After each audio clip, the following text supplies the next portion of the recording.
reading and so forth that are posted in the chat.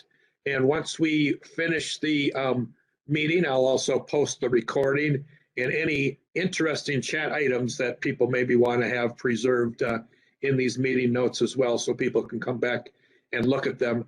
I always get requests later after these meetings for information, so that's kind of my place for that. There's also a sign up and share piece of information here. So if you would be willing to kind of sign in to the meeting, that's also in the chat. But there's also some places there to share information too, if you want to with the group. Or of course you can use the chat as well. So we have a couple different options for doing this. So Stephen, I'll turn it over to you. Yes, good afternoon, everyone. My name is Stephen Kelly, and I currently serve as the Innovation Program Director at the Minnesota State System Office.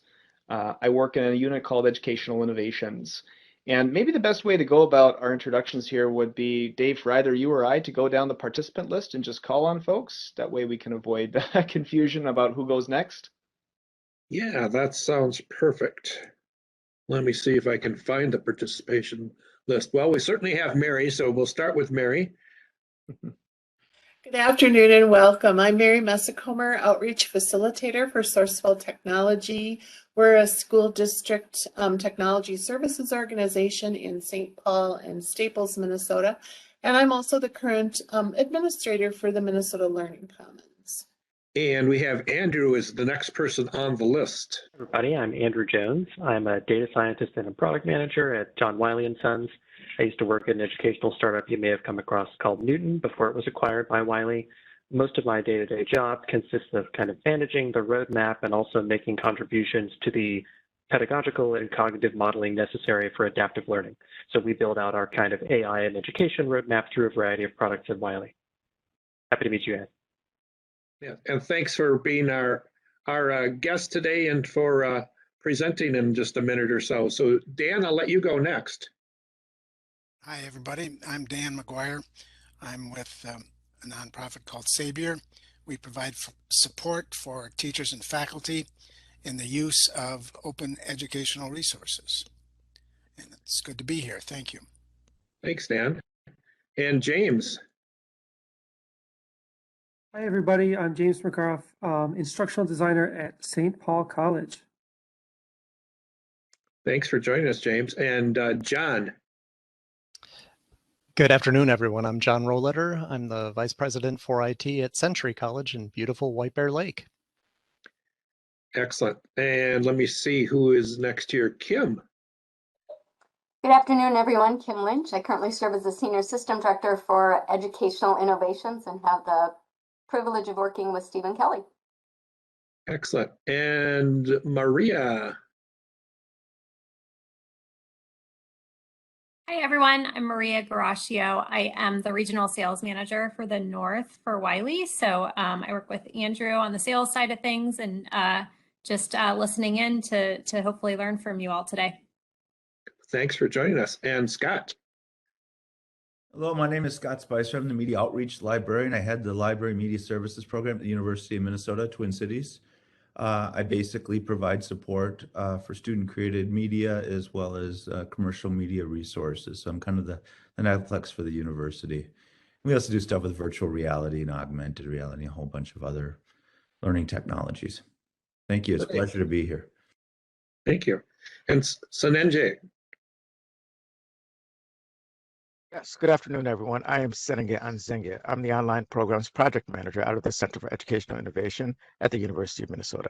I kind of work across the system to work with academic units to implement different technologies, but then also think about online and online strategy and what are we doing in our various online spaces. It's good to be here today. Cheers. And Sherry. Hi, everyone. I'm Sherry Lottermelt. I'm the Chief Information Officer for Bemidji State University and Northwest Technical College. And Teresa. Hey, good afternoon, everyone. My name is Teresa Eckstein. I'm the Technology Support Supervisor from Bemidji State University and Northwest Technical College. And I think, Stephen, that's everybody. I think so. Thanks so much, Dave. And maybe as more of our colleagues join us this afternoon, we'll just welcome them in the chat moving forward. But I think we can go right into our main event of the day today. I'm going to provide a little introduction for our friend Andrew, who's here with us from Wiley today. I'm actually going to just read the information that we had in today's agenda. So for those of you who don't have access to that right now, because maybe you can't pull it up on your screen, that's what I'll be reading from. Andrew is a data scientist and product manager that works directly on the adaptive recommendations engine that powers Newton Alta and increasingly some other Wiley products as well. Andrew will visit with us regarding how the modeling works and what it means to fit a personalized recommendation engine to pedagogical contexts. So Alta is Newton's fully integrated adaptive learning courseware, a complete course solution. Alta is designed to optimize the way students study and learn while completing assignments. All of Alta's content, including instructional text and video, examples and assessments, is organized by learning objective and served up at the precise moment a student needs it. And so with that, I'd like to provide a warm welcome to Andrew Jones from Wiley. And Andrew, why don't you take it away? Yeah, thanks so much, and nice to meet all of you. I'm going to put up a little PowerPoint just to keep me organized here. Hopefully everybody can see it now. We can see it, Andrew. Great. So I'm glad to see this is such an interesting group, both from K-12, small colleges and big colleges, more on the IT side, more on the instructional design side. It's rare for me to get to talk to such a breadth of people all at one time from different kind of parts of the educational spectrum, so I'm really excited about that. I have a foot in many different places at Wiley. As Scott was mentioning, as Stephen was mentioning, excuse me, there's an interesting divide in the big publisher space, as you probably know, among the kind of traditionalists who have come through the publishing space as textbook producers generally, and those who are trying to kind of build out technological solutions that might be for blended online capabilities and in general approach digital learning using a bunch of either AI-specific tools or other adaptive and personalization tools. So I'm firmly in the second of those traditions, not the first one, and it's been quite an education for me to come across the more traditional publishing landscape as I moved into Wiley.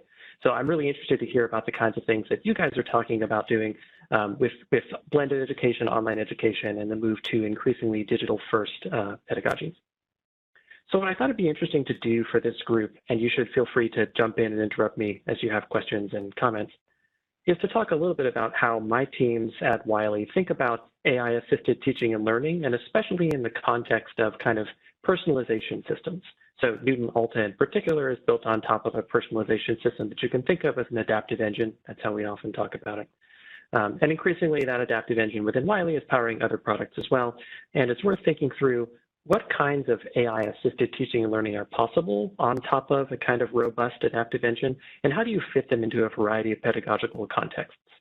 Because for me, we're at a very exciting turning point in the market where if you think of 10 or 15 years ago, an adaptive courseware really just meant one thing. And it was the first generation of adaptive courseware was really just how do you kind of vary the question difficulty that a student might encounter in an assignment.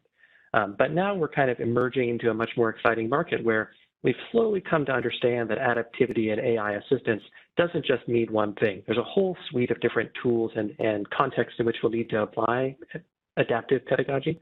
And we can start to fit those to different parts of a learner's journey to actually understanding content. So I'll talk a little about what that means as I go. So I thought it'd be helpful to start with a very broad question to motivate why this topic matters, I think. I have been accused in my technological past of caring more about tools than about outcomes, and I think that couldn't be further from the truth.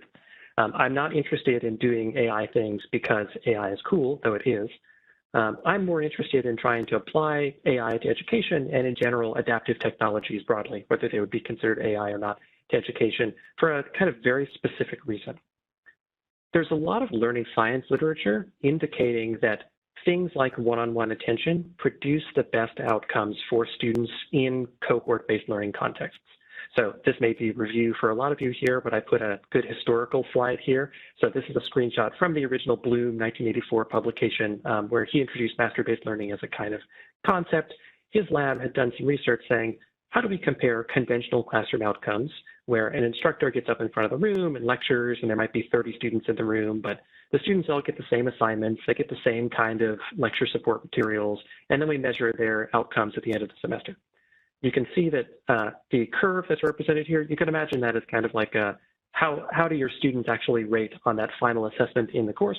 You'll have some students that do very well, all the way on the right-hand side of that curve. But, it'd be a pretty broad distribution. You could imagine your C students are kind of in the middle of that curve. Some students do very poorly, some students do very well in a conventional classroom.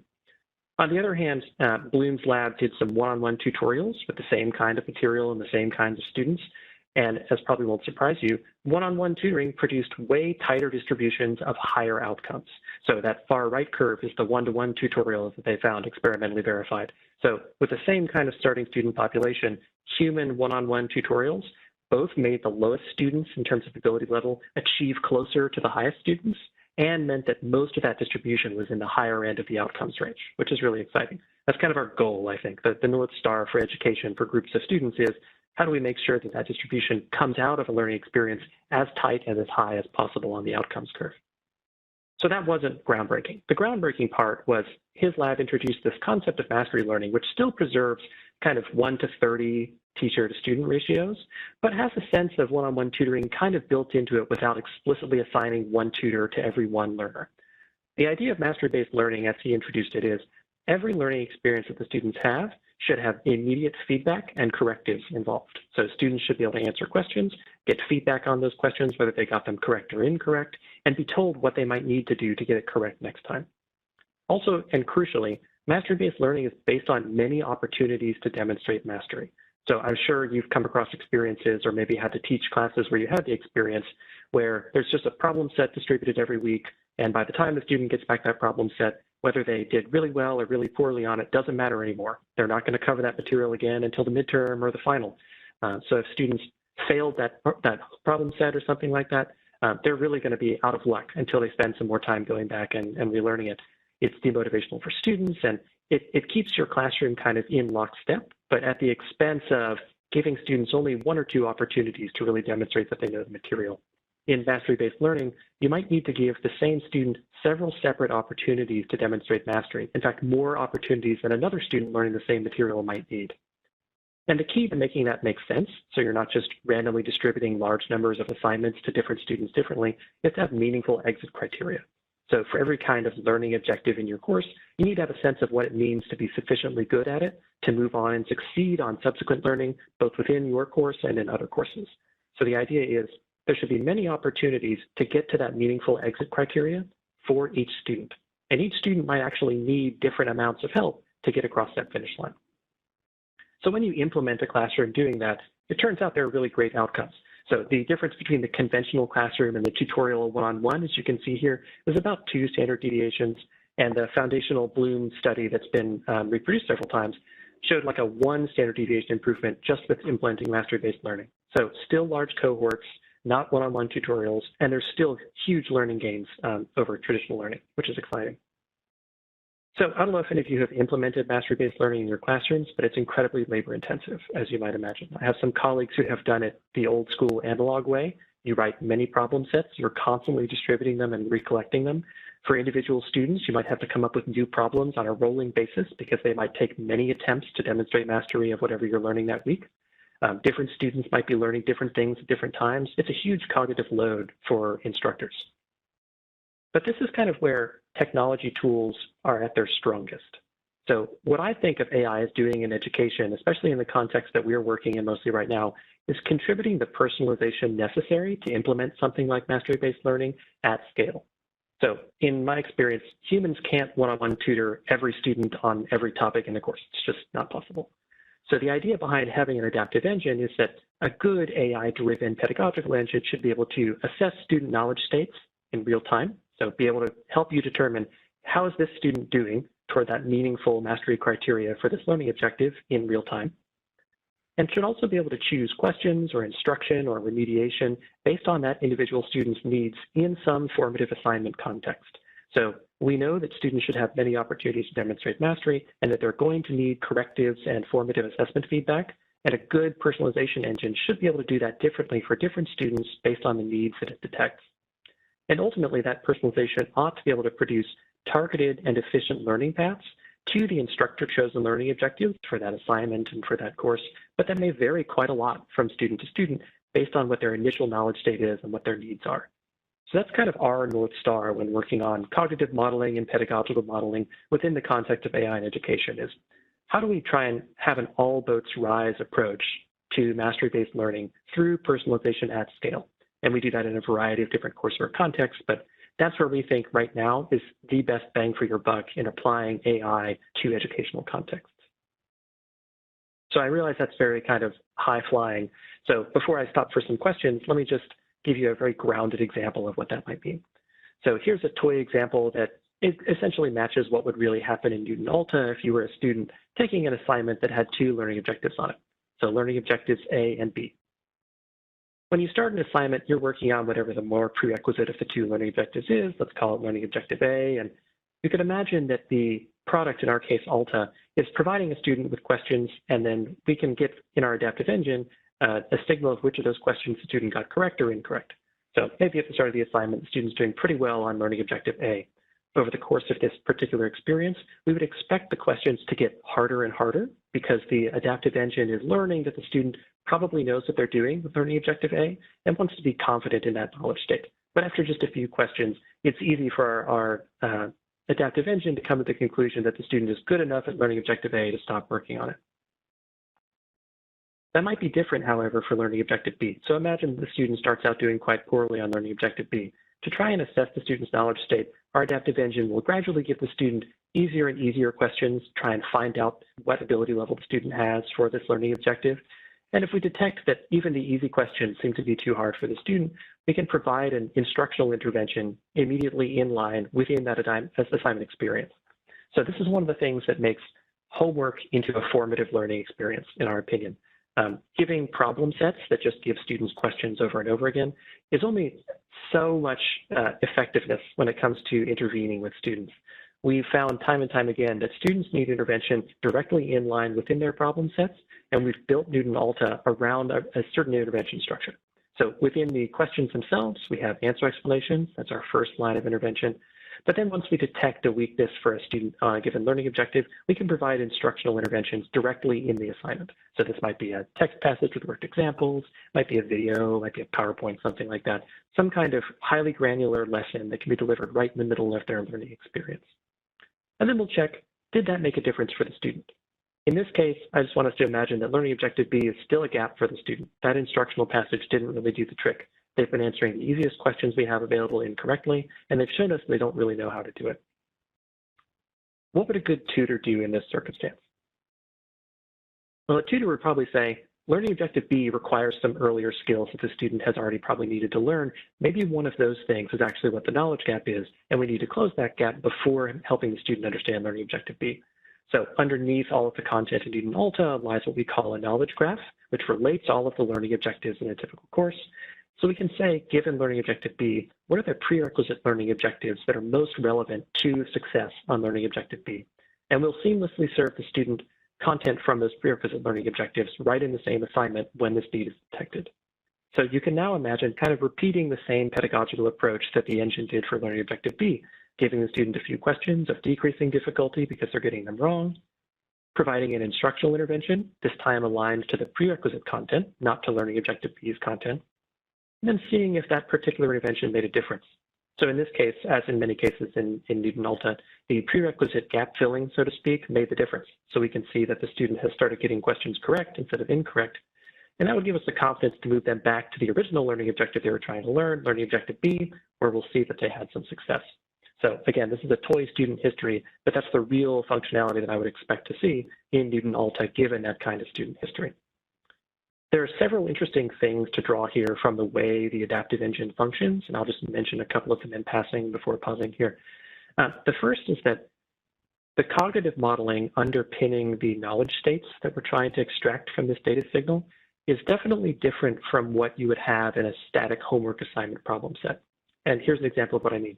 If you look at how the student's doing on this prerequisite learning objective, if I were just grading a static problem set, I would say the student got 50% of these questions wrong. So the student probably doesn't know what they're doing. But in a formative learning experience, which is how we treat Newton Alta, I can see that the student got the first 3 questions wrong and then had an instructional intervention that makes it likely they learned something, and then got 3 questions after that instructional intervention correct. Over the course of those 3 questions, we'd be increasing the difficulty of the questions served to the student. So we actually have a lot more information about the knowledge state than a 50% correctness rate might seem like it would give you.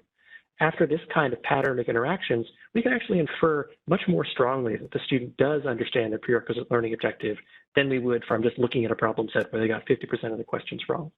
That's made possible by the fact that it's a formative experience and by the fact that we spend a lot of time putting in a cognitive modeling system that takes a lot of other factors into account. So not just the kind of raw percent correct on these questions, but also how recently they were displayed to the student, when instructional events happened in the student's history, the difficulty of the questions. All of these kinds of factors will lead us to be much more confident in students' abilities than a 50% correctness would indicate. So let me pause here and just open up the floor. I have some more slides here about the actual pedagogies that we're using to choose what things happen for students in these assignments. But let me ask a couple of questions like, does this mode of adaptivity seem like it fits into what you think of as homework?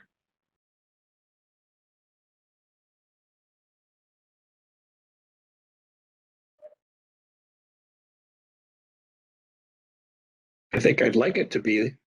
It's not probably what it is right now, though. Yeah, me too. That's why I ask this a lot, is that there seems to be a divide in the educational community about what purpose the work a student does outside of class is meant to serve. Sometimes I come across instructors who think, the homework for me is really just kind of an assessment tool. All I want to do is get a snapshot of what the student's knowledge state is right now. I feel like that's one use of homework, but it's really not a good use of the student's time in certain ways. And other educators, when I talk to them, they think of the at-home work that a student is doing as formative. A student ought to be learning from their engagement with the content at home. And in that mindset, it's usually easier to sell something like this, to say, when a student is working through homework, we expect the knowledge state to change, and we should build the homework experience around that assumption, instead of just kind of quizzing the student and getting feedback later.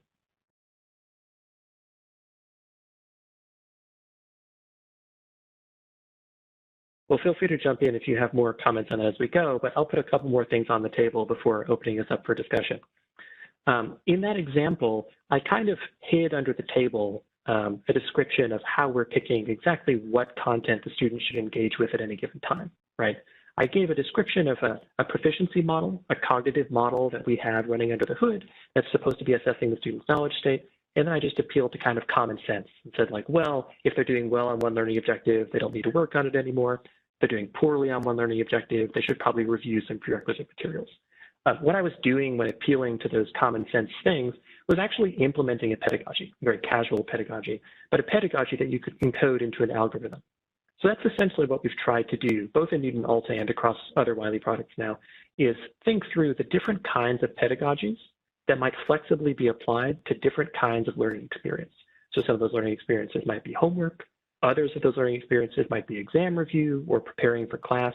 There are different contexts where you might teach differently. You might choose different pieces of content for a student to engage with in different orders. You might have different kinds of intervention that are appropriate for different contexts. So I just want to motivate how we started to think about that. And this is one of the things where Wiley is out on the very front edge of the market. Most other publishers haven't really started to apply adaptivity to different pedagogical contexts in this way. So to make adaptivity flexible enough to apply to totally different contexts in an educational setting, the first thing to know is that we really do have to put student knowledge states at the center. So I'll spend a minute talking about the proficiency model that I've mentioned a couple of times. So our proficiency model has been honed over the past 12 years or so on several billion student interactions. And it's designed to do a very kind of constrained set of modeling. That set of modeling starts with 3 different kinds of information that our proficiency model has. The first is the relationships between learning objectives. So that's just kind of concepts that a student might need to learn, and the content itself. So that's content like instructional passages, assessment questions, quiz and test questions, things like that. The proficiency model knows how all of the questions relate to learning objectives, and also knows how the learning objectives relate to one another. So when trying to determine whether a learning objective should be a prerequisite of another learning objective, the proficiency model has a knowledge graph that relates all of those learning objectives and pieces of content. So it kind of knows what things are most relevant, what things are dependent on one another, and how content might be aligned to the concepts that a student is expected to learn. The second thing our proficiency model knows is how all of the other students who have ever engaged with this content performed. So that's a really rich data set, as you might imagine. It tells us things like what's the difficulty of this question? Once many, many students have answered this question, I can get a sense of how difficult it is. It also tells us something about the students themselves. So we can start to learn about the students from the joint modeling of many students interacting with individual pieces of content that we have, and the proficiency model knows all of those interactions. And then the last and most immediately relevant thing the proficiency model knows is the current student's learning history. So as a student is engaging with an assignment in Newton Alta, for example, they're submitting answers, getting things right and wrong, they're seeing instructional passages or remedial passages, and every time one of those things happens, we think of that as an event. And that event is sent to our proficiency model, which makes a decision to update its knowledge profile. And as a result, we kind of carry around a knowledge profile, which is, you can think of it as a probability distribution for the student's ability on every individual learning objective in the knowledge graph relevant to their course. So that lets us do a variety of really neat things.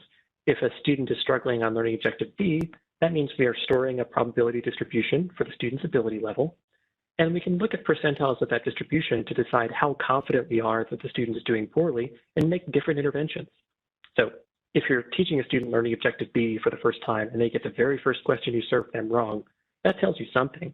Like if I said, you absolutely have to guess right now, does the student know or not know how to do this learning objective? You'd probably say they don't know how to do it, but you wouldn't be very confident, right? Wouldn't be an appropriate time to decide this student needs to go home and spend 6 hours studying this learning objective. So we don't make that decision either. We would say at that moment, we have low confidence that the student is unskilled at this learning objective. And as the student gives us more and more data about how they're doing, we'll increase our confidence by moving the mass of that probability distribution lower on the proficiency spectrum or higher on the proficiency spectrum. And it lets us make more confident decisions that make the best use of the student's time. So if I can paint a mental picture for you, I hope the way to think of it is like this.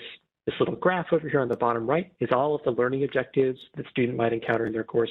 And for every one of the circles in that graph, we have a probability distribution that helps us think, how confident are we that the student has a given ability level on this learning objective? And we're updating that after every single event that we get from the students. So as you can probably imagine, that's a pretty rich set of data to work with. And with those knowledge states as inputs, we then get to do a bunch of fun things. And this is my favorite part. The cognitive modeling we do is probably the most advanced math that's under the hood for us. But the pedagogical mapping of those inputs to what should really happen for a student is where we hook most directly into the learning science research literature. And that's exciting for me. So given that you might know with some degree of confidence how well students do on a variety of learning objectives on this exam or on a particular assignment they're working on, you can then design an algorithmic pedagogy designed for homework assignments or for kind of pre-lecture preparation or for exam review. All of those things would use the same inputs, that is knowledge about the content and cognitive modeling for the student, but then might produce different outputs in the form of suggestions of what order in which the student should encounter what types of content. So I put down here at the bottom an example of what our exam review adaptivity looks like. This is from Newton Alta, but it's very similar in UID Plus as well. Now that they've started using the Newton Adaptive Engine within that product. So when you're reviewing for an exam, good learning science practice says you actually should not just march through the learning objectives that are on your exam, rereading the textbook in order. That kind of blocking and reviewing is actually less effective than interleaving between the things that are going to be on your exam to get what we call in the learning science community recall practice, right? If you can figure out how to do a question outside the context of reading the textbook section on that question, you're way more likely to succeed on your exam than if you can only do it when you've spent the last 30 minutes thinking about that section of the textbook. So our exam review pedagogy takes that learning science principle into account. So from left to right, you can imagine this is the student interacting with questions on a review assignment in Newton Alta. The top row is the learning objective they're working on, and you can see that Alta will start by picking different learning objectives sequentially in order, interleaving for the student among those concepts. And the student's getting some things right and some things wrong. That's the bottom row here, X's for incorrect and check marks for correct. So after a couple of questions on each learning objective, we can look at how the student's doing and say, you know, for learning objective 1, they seem to be doing pretty well. That's 2 check marks. For learning objective 3, there's 1 check mark and no X's. But look, for learning objective 2, we have only 2 X's and no check marks. So that means we're getting increasing data that the student might not really remember how to do learning objective 2, which is going to be bad for their upcoming exam. So our algorithmic pedagogy will at that moment for the student seamlessly within a review assignment, then switch to focusing on learning objective 2 and provide an instructional intervention, which I've indicated here as I, and some focused practice. So again, learning science tells us that when you have a knowledge gap that needs to be filled, that's the moment when interleaving between many learning objectives is not effective. If you need to relearn something, it's helpful to focus on the thing. So we'll focus the student on that learning objective to give them a chance to relearn the thing that they seem to have forgotten before returning to interleaving the relevant concepts that are going to be on the exam. So that kind of interleaving and blocking is based on learning science research, but is encoded in our recommendations engine for exam review activities specifically. And that's what we think of as the best way to kind of get a computer to teach a student in the way that a tutor would for this specific context. And crucially, that context is different from a homework context or a context you might use to introduce a student to a topic for the first time. If I were trying to teach a student these 4 learning objectives and it was their very first exposure to them, the student had never seen these learning objectives before in their life, interleaving between all 4 of them randomly from question to question would be very frustrating. That would not be good learning science practice. The student would be unlikely to learn them. So we actually have a separate adaptive engine pedagogy that is designed to treat that case. So especially during COVID, we heard from a lot of instructors that increasingly students were being exposed to content for the first time in a remote setting, often asynchronously before some kind of group activity or before class. And they're really concerned that traditional types of homework were really not well suited to that task. So we introduced quickly a new adaptive pedagogy that we could deploy in Newton Alta called our pre-lecture assignment pedagogy. What that means is if you have a student who's going to come in for a flipped classroom or who you need to have exposure to things for the first time before they come see you, you've introduced an assignment type that assumes the students should encounter the learning objectives in pedagogical order up front in terms of prerequisiteness, and that the assumption is the student needs instruction unless convinced otherwise. So you can imagine this as like a fancy interactive textbook. So if you're teaching 3 different learning objectives on that assignment, the student is going to start the assignment and immediately see instruction on the prerequisite most of those learning objectives, and 1 or 2 questions just designed to see how they're doing, and then move on to the second learning objective. And they'll receive instruction on that learning objective, and then a couple of questions just to see how they're doing. And in general, this pedagogy will assume instruction should happen up front, and then have a relatively lower bar for the mastery threshold that we need students to achieve to complete the assignment. That's because this stage of a learner's journey is really just about coherent exposure to what the learning objectives content is, and helping the student and the instructor identify what the hard parts are. That means when a student comes into your flipped classroom or to work on harder problems, they already know the basics and they have a sense of where they're likely to struggle and where they're likely to do well. So that's a very different learning science-driven pedagogy from exam review. But both those things are available in Newton Alta, and they're powered by the same kinds of inputs. The Newton Adaptive Engine is flexible enough to be able to do those 2 different things in 2 different contexts. Before I open up the floor here, I'll just put up one last kind of crazy looking slide here just to indicate where we're trying to apply these pedagogies today and where we'd kind of like to go with them in the future. So I already mentioned the kind of lecture preparation, pre-lecture type assignment, and we think of our most common homework assignments as the kind of formative adaptive experiences that are most likely to fit into a traditional classroom. So the box that is in this diagram that says homework assignment, you can think of that as an adaptive pedagogy that is kind of between the review pedagogy and the pre-lecture pedagogy. We can get into it in detail if people are interested. And then we also have our review assignment pedagogy, which we think is appropriate to very specific points in the student's learning experience. And we also have some test prep functionality. So those are all touch points within a student's experience of course that we expect AI-assisted learning to be important for the student. What we're also trying to do next is move into the kind of top and bottom parts of this weird sandwich diagram, which are things that happen continuously over the course of the student's engagement with content.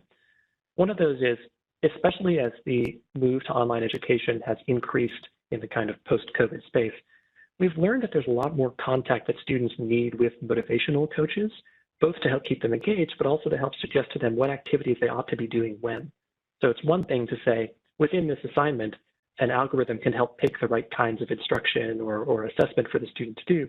It's another thing to say, I'm a student and I have 10 assignments due over the next 2 weeks. How do I know what to work on now? How do I decide how to balance the review I might need to do for the exam next week with the homework I have assigned for this week? So we're working on some AI-driven study coach technologies that will help address that use case. And the same kinds of modeling that will help decide what would be best for a given student can probably be informative for the instructor as well. So today we provide a lot of analytics for the instructor around how their class is doing, including some score predictions where if an instructor wants to give an exam, we'll show the instructor a breakdown of how we think the students are likely to do on that exam. But we'd love to move even further and be able to recommend to instructors concrete activities to do with subsets of or their entire class of students, given what we know about all of their engagement with their courseware. And ultimately, we want to use a lot of that data that we have to also provide a notion of course readiness for instructors. So when you're moving from one semester into a new next semester, we should be able to tell you some things about how effective your last semester's teaching was, how did students do, where were the hard parts and the easy parts, and where is the upcoming class likely to struggle. Those are all things that AI-assisted teaching and learning ought to be able to provide based on the same core shared modeling that we're doing for student proficiency and the knowledge we have about the content. So that's where I'm hoping the future is for applications of AI-assisted learning in the classroom, is moving beyond kind of isolated homework assignments, which is where I still think most people think of courseware as sitting in their particular classroom, and instead moving out into a bunch of other educational contexts where mastery-based learning and other forms of personalization might really have a big impact. That's kind of what I wanted to introduce today and start getting some feedback from you guys on about which of these kinds of building blocks do you see as useful in the kinds of classrooms you work with? Where are you finding the biggest struggles in moving online across this learner's journey here? And then the question I most wanted to ask you is, what kinds of learning activities do you not see represented on this diagram that you think could be really well assisted by using technological tools? So I'm happy to open the floor to any of those questions or other things that you guys have on your minds. Andrew, I would invite you to put into the chat any of those questions you'd like for the group to consider. I think there were 3 of them there, so. Yeah, that's a great idea. Let me do that. Just so we have those in front of us as we move from one question to the next here. And I would also invite everyone who's on the call here today, feel free to post your questions in the chat for Andrew, or if you'd like to enable your microphone and ask your question live, you can do that as well.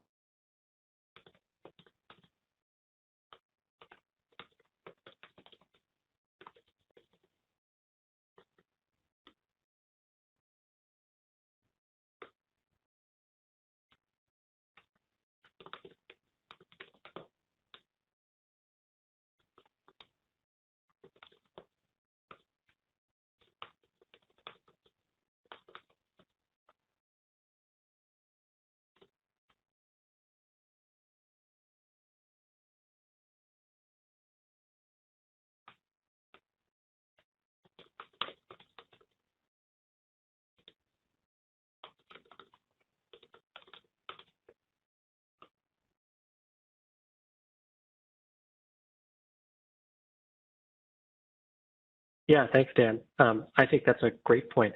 Do you want to talk a little bit about it for us?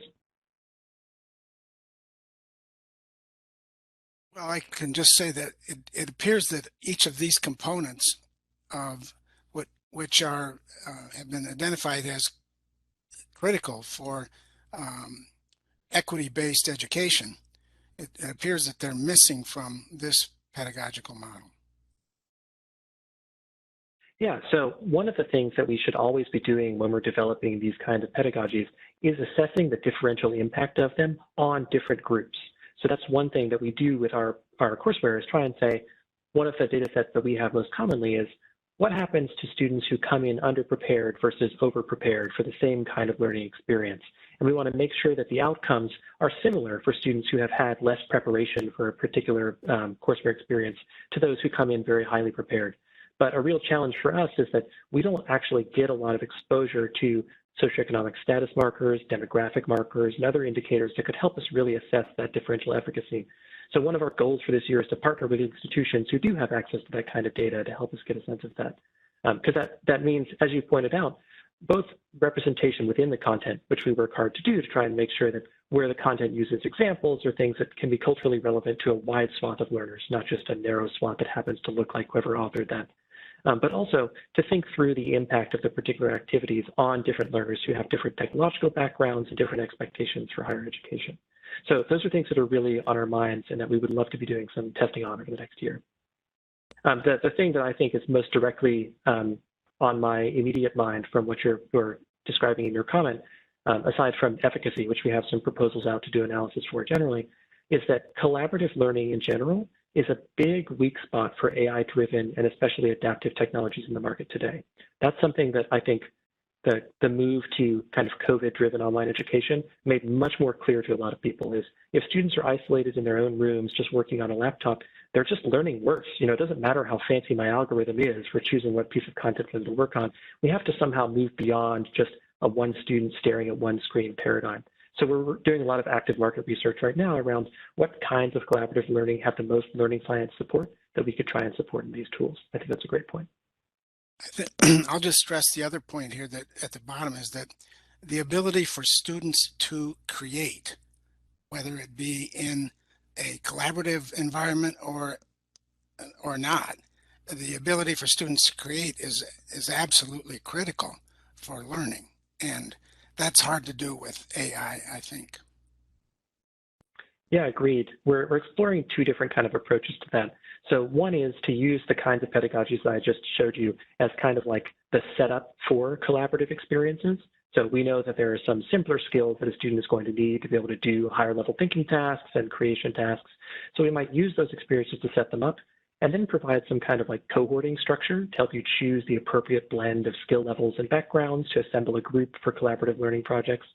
And then we're interested in AI-assisted grading techniques. One of the things as a data scientist I'm always trying to caution people is I don't want to build an algorithm that's going to assess a complex collaborative class activity. I think that's a dead end. What I do want to do is provide AI tools that can help instructors and students self-assess. So we're thinking a lot about human-in-the-loop grading for those kinds of things. So maybe if there's a complex group activity, we could cluster similar outputs from that activity so that an instructor could say, okay, there's this set of students who are all doing this kind of thing, there's this other set of students doing this other kind of thing, and decide what that means in terms of assessment or next steps. We're also thinking about when it would make sense for peer grading to be assisted by AI. So to say, you submitted some kind of answer in this collaborative context. We think that that's going to be most productive for you to trade off with some other student who has maybe a complementary issue to your issue, and there might be some assistance we can do there. But I of the firm opinion that we shouldn't just expect computers to grade these complicated activities and have that be meaningful for learners.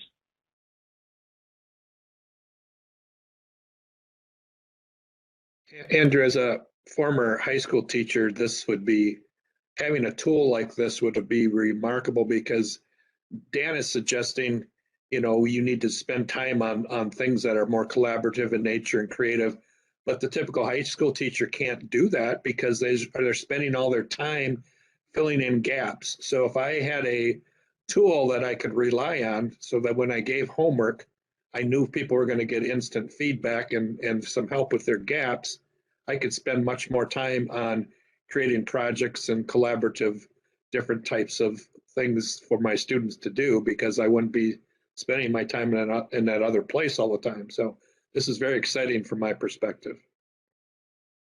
I'm glad your mind jumped to that. That's actually my favorite experience of talking to an instructor who used one of our products was when an instructor said, do you know what Newton Alta did for me? And I was like, I don't know what. They said, it bought me an entire class period a week. There's a whole class period a week where I can work on applications and group activities and much harder content than I would otherwise have done because the students are better prepared on the kind of lower level stuff. So much more of that intervention can happen asynchronously and outside of class. So I get an entire extra class period a week to do the stuff that I really want to be doing with my students. I'm really excited when that kind of classroom fit happens. Andrew, there's a question in the chat from James, and I can just read it if you like for you. James asks, how does the instructor decide how much, when to integrate this tool into their learning and overall course design? Yeah, that's a great question. And like all great questions, it has a very context-specific answer. So I don't think there's a one-size-fits-all solution to deciding how to do that, but there is a process to think through. And it has to do with a lot of different factors about the kind of students that you're working with. So are they students who are taking just your class in a kind of compressed boot camp over a summer or a credentialing program? Are they a student taking one of 6 classes at a university full-time? Are they a part-time student taking 1 or 2 credits over the course of many semesters? And also what kind of content you're dealing with.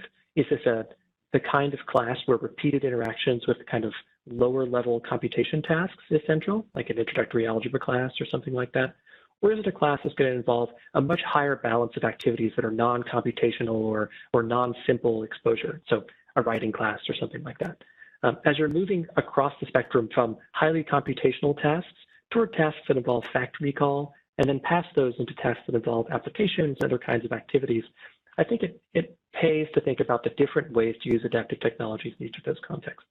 So it's not a surprise that our kind of adaptivity, as well as almost every other kind of adaptivity in the market, started in kind of skill and drill, lower level math contexts, because that's where it's the most well-defined problem. You can give a student 5 calculation problems. If they can't do them, you can probably figure out what kind of prerequisite they're missing and remediate them on that. But once you're teaching a class where there's, we have students taking psychology classes and things like that, it's not necessarily the case that you can just skill and drill 5 psychology problems the same way you would 5 lower level math problems. We've tried to build Newton Alta in such a way that we can account for those differences from subject area to subject area, but I also try and encourage faculty to think about what kind of role they expect different pedagogical experiences to play across their syllabus and use Newton Alta accordingly. So we also have thought about this some in some of our other products. So New Wiley Plus has some kind of purpose-driven adaptivity where for different subject areas, we think the kind of content Wiley has might be better suited to pre-lecture interventions versus post-lecture interventions. That might be a title-specific thing. So for an accounting class, for example, it might be the case that it's really hard to teach accounting students the basics, but really easy to assess how well they can do the complex stuff, in which case you might put the adaptive tools into one part of your syllabus. But for other kinds of courses, it might be very easy to do the foundational stuff, but very difficult to do the hard stuff. So you might want to move the adaptive tools earlier in your syllabus. So for me, it comes down to thinking through what the kind of cycle of learning activity looks like. Is it preparatory exercises and then lecture exercises and then post-lecture exercises? And then mapping that onto the institutional context of what kind of content it is and what kind of student population you're working with. But we have a lot of former teachers and educators who work with us to try and help decide what those pedagogical implementations should be. And they're always interested to work with instructors to see what kind of fit would be best for their class. We have a bunch of methods that we use to try and map a classroom that you have onto an adaptive syllabus involving different amounts of our technology.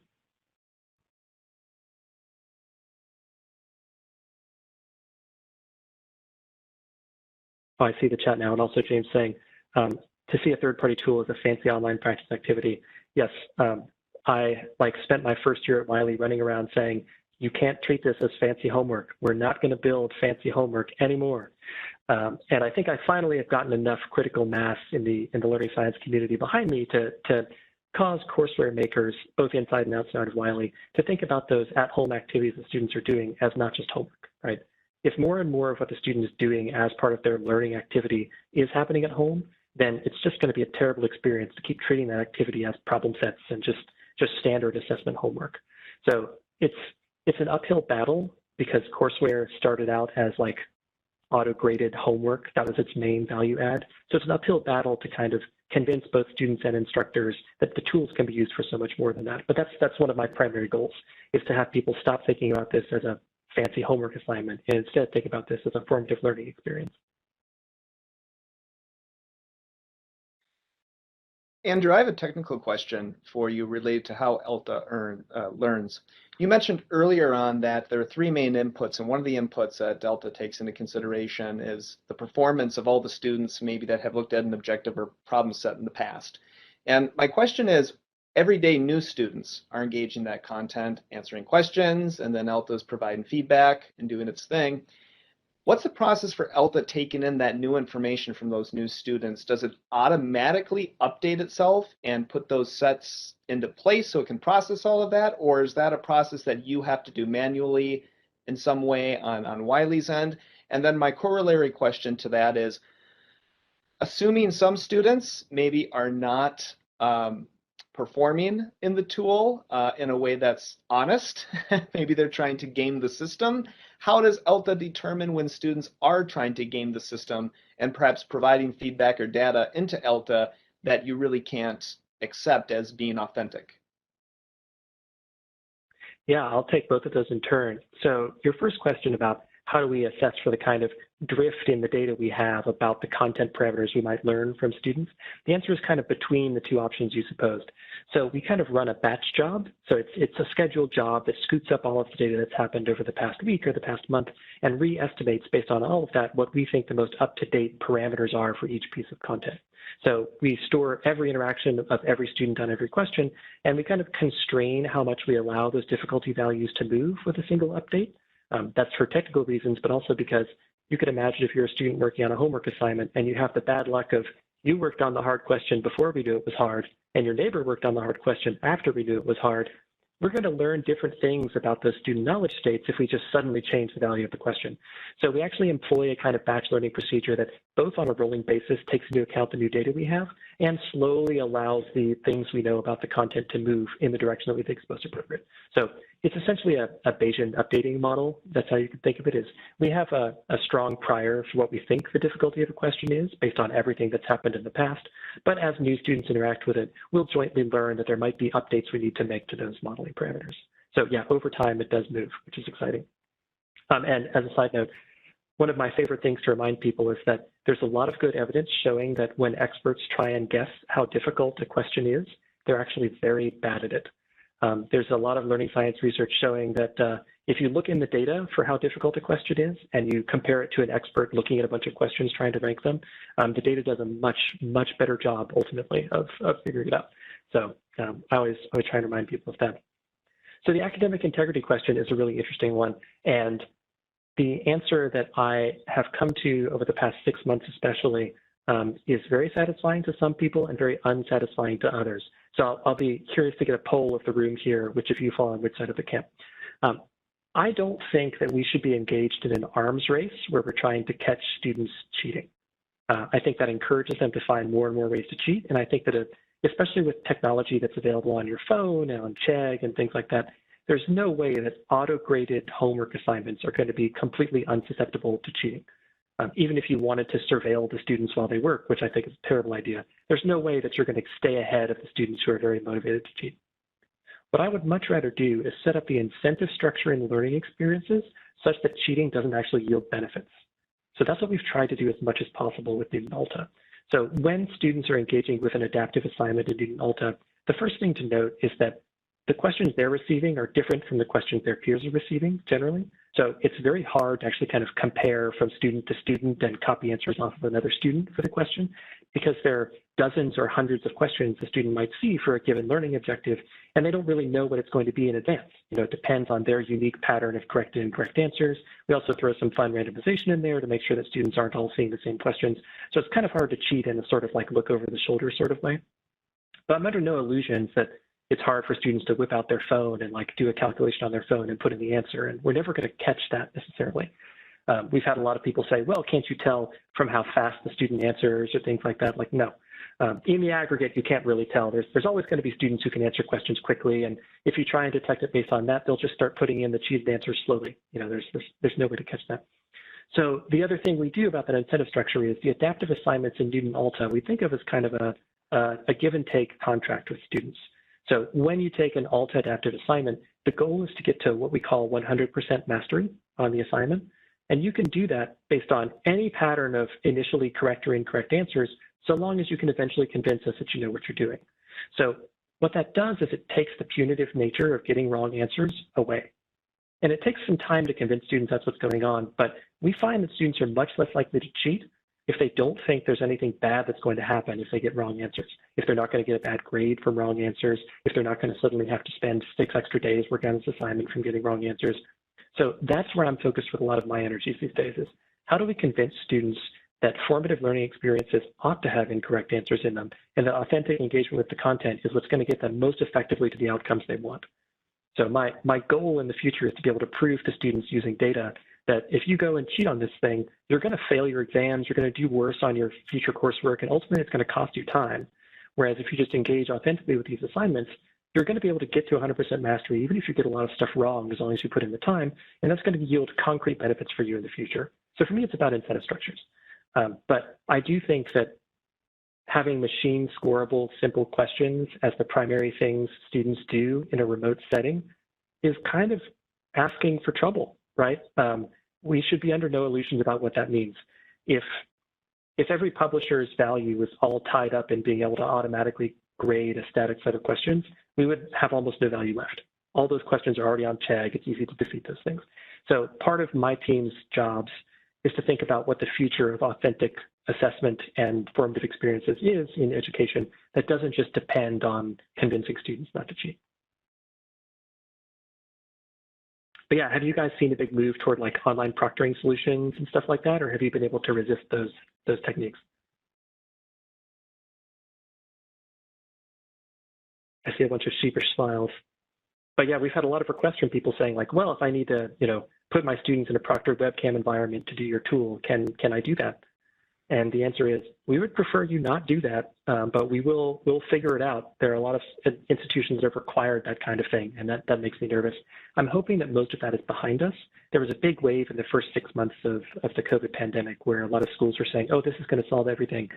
And then surprise, surprise, they discovered that that was both invasive and ineffective at stopping cheating. So I've gotten way fewer requests for that kind of thing over the past year, which I think is a good sign.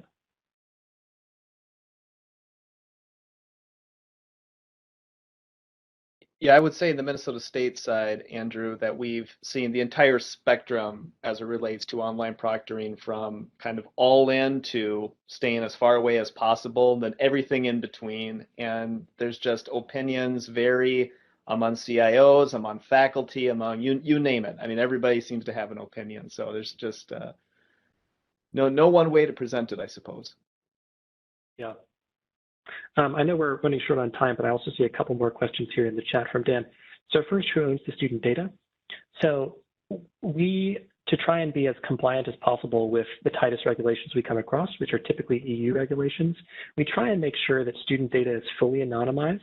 So number one, I don't typically know when I'm encountering our student data who's involved with what. That's all stuff that's done on the client side. And we also have to make it deletable. So if students or instructors want to have their data removed from our system, that's something that we can easily accommodate. But the rest of the time, it's stored in a secure location within Wiley servers, and it's anonymized in such a way that even if somebody did have access to our servers, it'd be very difficult for them to be able to identify what student was what data.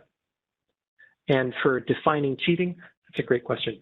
One time I was at a conversation where we were talking about fact memorization tasks in online learning. And somebody was like, well, what if somebody can just like toggle to another screen where they have a bunch of information about the thing and quickly like read up on what the thing is, and then toggle back and put in what the answer is? Isn't that cheating? And I thought about it and I was like, isn't that just learning? Like some things that we would think of as cheating are really just like using tools that are available to a student to come up with an answer. When I'm talking about cheating that I want to catch, what I mean is something like students who don't actually engage with the cognitive overhead of learning how to solve a problem. So that's like copying the text of a problem, pasting it into Google, copying the answer from Chegg, pasting it into the courseware. That's my main concern with cheating is once the signal that both the student and the instructor get as to whether they're getting good or not getting good at a task is broken, that's when cheating is a real problem. Because for me, it's not, honestly, I don't care if students are getting a little extra credit on their homework or something. That's not what matters. What matters to me is that they're getting the interventions they need to learn the material, and that the instructor and the student both have meaningful signals of what the knowledge state of the student is. And those things are disrupted by cheating, and that's my problem. So as I think about cheating, I'm much less concerned about how do I make sure that the student's not getting undue credit, and much more concerned about how do I make sure the student gets the interventions that are meaningful to them, and that the instructor has a meaningful signal as to how well the student's doing.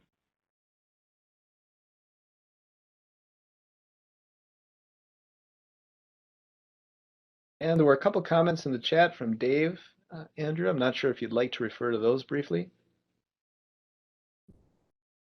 Oh yeah, so yeah, Dave, I agree that the use of formative assessment is, you come across people who are already on board and people who aren't.